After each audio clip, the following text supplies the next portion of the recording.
The Untold Story of Sophia Loren's Two Sons. There she is, Sophia Loren. To the world, she was Italy's eternal muse, the woman who embodied glamour and grace, passion and pride. Her beauty was the kind that silenced rooms, the kind that could make an entire audience lean forward in their seats without realizing it. But beneath the glitter, beyond the carefully lit stages and the gilded award ceremonies, there was another life. One lived in private, away from the headlines, a life of morning routines, Sunday dinners, and the quiet joy of watching her children grow, Carlo and Eduardo. Two boys were born into a legacy already heavy with expectation, into a family where both parents were titans in their own fields, and yet their lives would not be defined solely by who their mother was, but by the choices they made, the passions they followed, and the marks they would leave behind. This is the untold story of Sophia Loren's two sons, how they grew up in the shadow of an icon, and how, in their own quiet ways, they stepped into the light. Sophia Loren. Sophia Loren's journey began far from the bright lights of Hollywood. She was born Sophia Villani Ciccoloni on September 20th, 1934, in a modest hospital in Rome. Within months, her life moved south to Pozzuoli, a working-class fishing town near Naples, a place where the scent of salt water and frying anchovies mingled with the distant rumble of naval ships. Her earliest years unfolded against the canvas of wartime Italy. Air raid sirens sliced through the stillness, sending families scrambling into shelters dug into the hillside. Nights were blacked out, windows were sealed with heavy cloth to keep out enemy light detection. Hunger was a constant companion. Meals were meager, sometimes nothing more than chestnuts or stale bread softened with water. Her father, Riccardo Ciccolone, drifted in and out of their lives, more absent than present. His lack of commitment left her mother, Romilda, to raise Sophia and her younger sister on little more than grit and borrowed hope. Romilda had been a beauty herself, with a real shot at a Hollywood screen test for MGM, but her parents forbade it. Instead, she taught piano to neighborhood children, fingers dancing on worn keys in exchange for small coins. It was Romilda who recognized Sophia's gifts. Not just beauty, but a magnetic presence, the kind that made people turn their heads before they even knew why. She entered her daughter into local beauty contests, sewing gowns from secondhand fabrics. Sometimes the prize was cash, other times food. Every win was a step forward, however small. By the age of 15, Sophia was taking the train into Rome for auditions, often returning late at night, exhausted but determined. She began as an extra, a nameless face in the background of Italian films, but her screen presence couldn't be ignored for long. The turning point came when she met producer Carlo Ponti Jr. He saw not just her beauty, but her intelligence, her instinct for performance. Years later, their romance became a scandal. Ponti was married, divorce was illegal in Italy, and their relationship drew both public fascination and condemnation.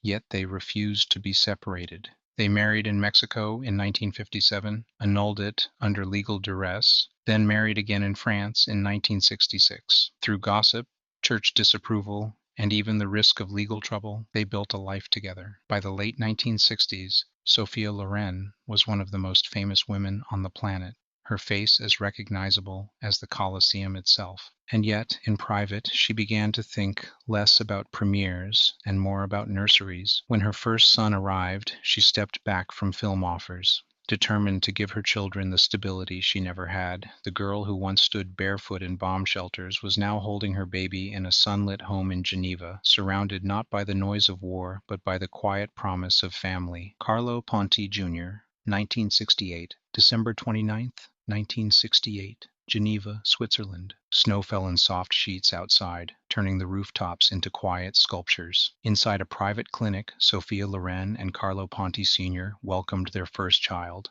Carlo Ponti Jr. Geneva was chosen with care. The city promised discretion, refinement, and a certain insulation from the sharp edges of fame. It was a place where their son could grow up among lakeside promenades, art galleries, and the hum of cultured conversation, rather than the roar of flashing cameras. Carlo Jr. grew up in a home where creativity wasn't an occasional guest. It lived there. The family's living room was often filled with the sound of his mother humming a Neapolitan song while cooking, or his father playing records of orchestral scores. The air smelled faintly of espresso and old books, and there was always music. Chopin, Beethoven, Verdi, playing somewhere in the background. At 8, Carlo began formal piano lessons in Paris. His early teachers noticed not just technical skill, but an unusual ability to shape emotion through sound. He moved through the world quietly, preferring practice rooms to playgrounds, piano benches to parties. By his teenage years, he was competing and winning across Europe. After earning his degree in piano performance at the University of Southern California, Carlo experienced a revelation in 1994 at the Conductor's Institute in Connecticut. Standing before an orchestra, baton in hand, he discovered that music wasn't just about playing, it was about leading, communicating without words, bringing dozens of musicians into a single heartbeat. He trained under the guidance of Zubin Mehta and Leopold Hager, absorbing the technical precision and emotional weight required of a conductor. From 2000 to 2018, he served as associate conductor of the Russian National Orchestra, mastering the delicate balance between guiding and collaborating. He also helmed the San Bernardino Symphony for over a decade, tailoring his approach to meet the needs of each unique ensemble. In 2013, Carlo Jr. founded the Los Angeles Virtuosi Orchestra, not just another symphony, but a philanthropic endeavor. Every cent of profit was funneled back into music education, funding instruments, scholarships, and programs for children who might never otherwise touch a piano key or pick up a bow. In 2004, he married Hungarian violinist Andrea Mészáros. Their son Vittorio is already a gifted pianist, making his orchestral debut at age 10 with his father's ensemble. Their daughter, Beatrice, brings a different kind of music into the home, the kind made of laughter, questions, and the small, steady heartbeat of family life. Eduardo Ponti, 1973, January 6, 1973, Geneva once more. The city's winter light spilled across the snow, and into that stillness came Sophia and Carlo's second child, Eduardo Ponti. If Carlo Jr. was the quiet pianist, Eduardo was the storyteller. From an early age, he was fascinated by moments, the pause in a conversation, the way a shadow stretched across a room, the look in someone's eyes when they thought no one was watching. While his brother practiced scales, Eduardo filled sketchbooks and notebooks, scribbling poems, short stories, and scenes he imagined for the screen. After earning his degree in creative writing at the University of Southern California, Eduardo stayed on to pursue his Master of Fine Arts in film directing. It was during these years that he was introduced to Michelangelo Antonioni, one of Italy's greatest directors. Working under Antonioni was like entering a monastery for cinema. Eduardo learned patience, that a single glance could carry an entire narrative, that a scene's silence could be louder than any spoken line. In 2002, Eduardo made his feature debut with Between Strangers, a meditation on regret, identity, and family. The film starred Sophia Loren and premiered at the Venice Film Festival, drawing praise for its intimacy and layered performances. His short films further cemented his style. The Night Shift Belongs to the Stars won Best Live Action Short at Tribeca, while Human Voice, adapted from Jean Cocteau's one-act play, allowed Sophia to act in her native Italian, delivering one of her most raw and personal performances. But in 2020, The Life Ahead, La Vita Davanti a Se, became his defining work. Filmed in Bari, Italy, and starring Sophia at 85, it was a tender exploration of resilience and unexpected connection. The film resonated globally, earning accolades and reminding audiences why Sophia and Eduardo's direction mattered. Away from the camera, Eduardo is a poet. His collection, Letters from a Young Father, is filled with intimate reflections from the days when his wife, actress Sasha Alexander, was pregnant with their two children, Lucia and Leonardo.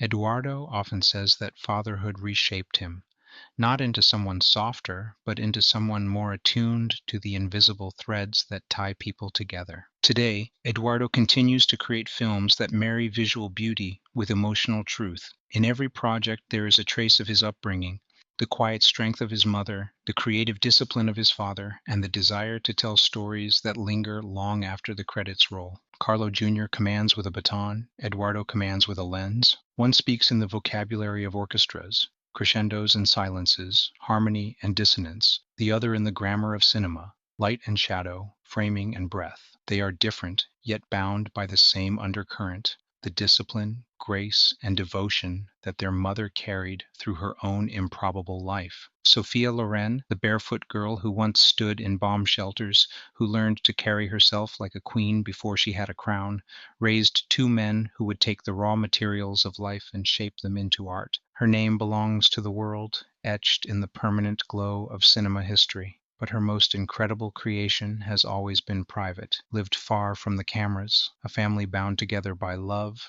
respect, and the quiet knowledge that they share something rare. The spotlight fades, the applause softens into memory. Somewhere a bow is lifted and 100 instruments breathe in unison. Somewhere else, a camera's red light blinks to life, capturing the first frame of a new story. And in both, in ways the audience will never see, Sophia's hand is there, guiding, steady, unseen. If this journey moved you into the untold side of Sophia Loren's life, remember to like this video, subscribe for more hidden family stories of Hollywood legends, and share it with someone who cherishes the golden age of cinema. Because behind every star, there's another story waiting quietly in the wings.